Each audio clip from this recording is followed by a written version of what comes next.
and soggy, but back to business. The City of Toronto cleaning up after more than a month's worth of rain fell in just an afternoon. To update us on how the city is operating this morning, we are joined by the Mayor of Toronto, Olivia Chow. Welcome. Hello, good morning. I heard you yesterday on the radio talking about even City Hall being flooded, and you're saying that you're using recycle bins as water buckets to help clear out the water. What's the big story for the city today?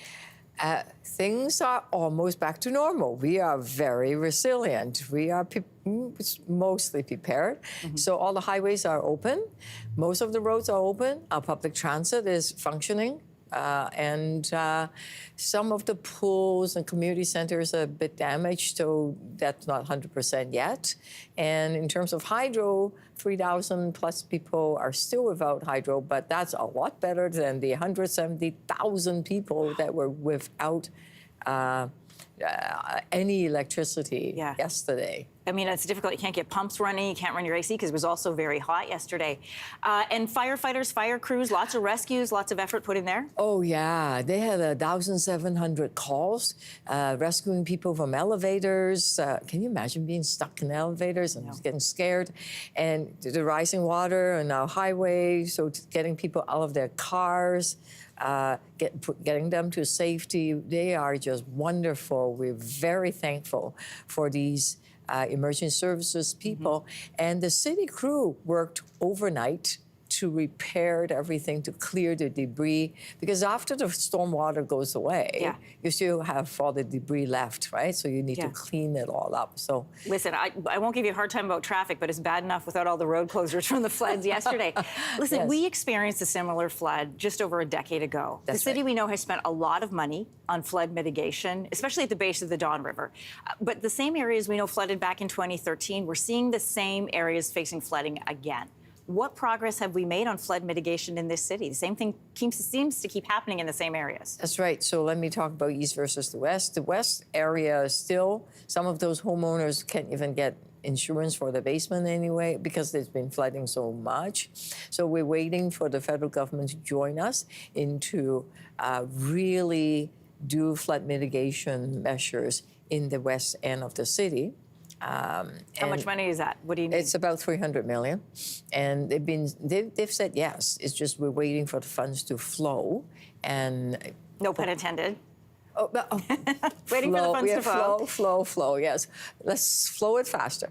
And on the east side, in the area East Harbor by the waterfront, we have very, very aggressive plans to build lots of housing, but we need about $200 million. The province and the city are on site.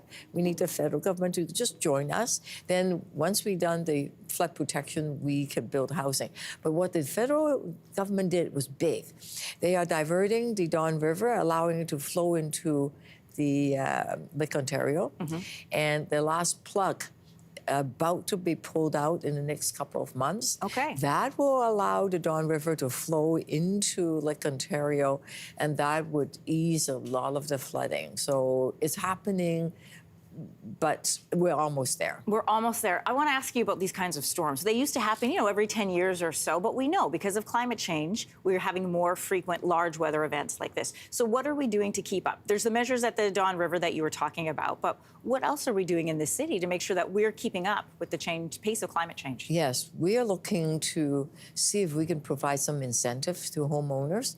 Disconnect downspout, rain barrels, the parking service, make it porous. But is that enough for the intensity of storms like this? Well, every bit help, because if you have the big rain barrel catching the rain that's coming from the downspout, then it's captured into the rain barrel, not from the downspout, not into your basement, right? So right now there's already incentive to help pump out, and so check the Toronto website, but we want to do more.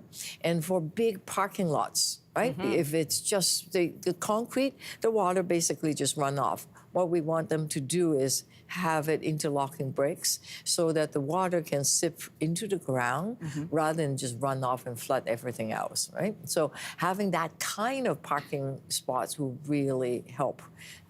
And big parking lot, a lot of stormwater runs off there. They were parking lakes yesterday. Mayor Chow, good to have you back in the city. I'm glad to see things are drying out. Thank you. Thank you.